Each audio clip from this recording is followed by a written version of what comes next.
This is all you need to know to understand that the New Testament is a fraud doctrine. First, we have the title, Son of Man. This term is exclusive to the New Testament because if we were to actually understand the Jewish context of Son of Man, it means a human being born with a father. The New Testament's use of the term is out of context, while at the same time it debunks the claim that Jesus was born from God. They even use Joseph's genealogy in the book of Luke to attempt to put Jesus in the line of David. But that line is irrelevant because he isn't born from a man, remember? But anyway, John 5:22 and 23 makes a claim. For the Father judges no one, but has committed all judgment to the Son, that all should honor the Son just as they honor the Father. He who does not honor the Son does not honor the Father who sent him. Now whose Son? And what Son? Because according to the Hebrew scriptures, Yahweh doesn't have a son and never will. But the Jewish devout, or people who understands the Old Testament is law, knows that Isaiah 42:8 says, I am the Lord, that is my name, and my glory I will not give to another, and neither my praises to graven images. So it doesn't matter what kind of miracles Jesus would have done or what kind of message he would have had. He doesn't deserve any honor that Moses or Elijah didn't get. The statement, God doesn't judge. What happened to only God can judge. But let's keep it real. God doesn't always judge, and that's why he left priests and kings on earth for that matter. But all of this nonsense comes because the judgment the book of John is talking about is spiritual judgment to enter heaven.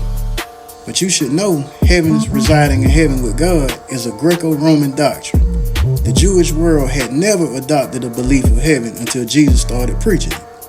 And that's why Jesus spent so much time trying to convince the disciples about this afterlife. Then the Sadducees asked him about the Levirate marriage in heaven in Luke 20 or Matthew 22, where Jesus accused them of not knowing scripture when he was the one making up shit.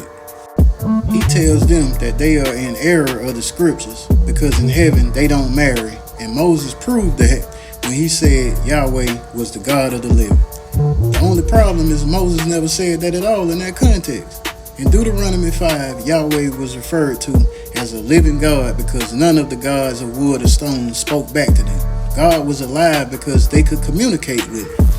Ecclesiastes 9:5 says the dead have no more reward in the grave.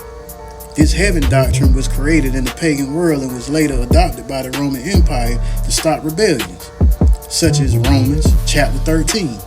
Telling you to obey any authority above you because that authority was ordained by God.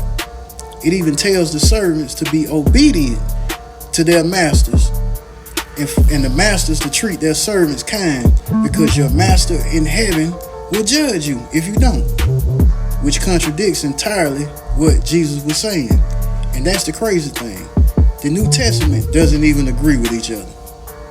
And that's why it's so many denominations, because no one author had a core belief like the Jews did. They put anything in the New Testament to convert pagans. And that's why that book, outside of moral principles, should only be used as toilet paper. Cello the Great.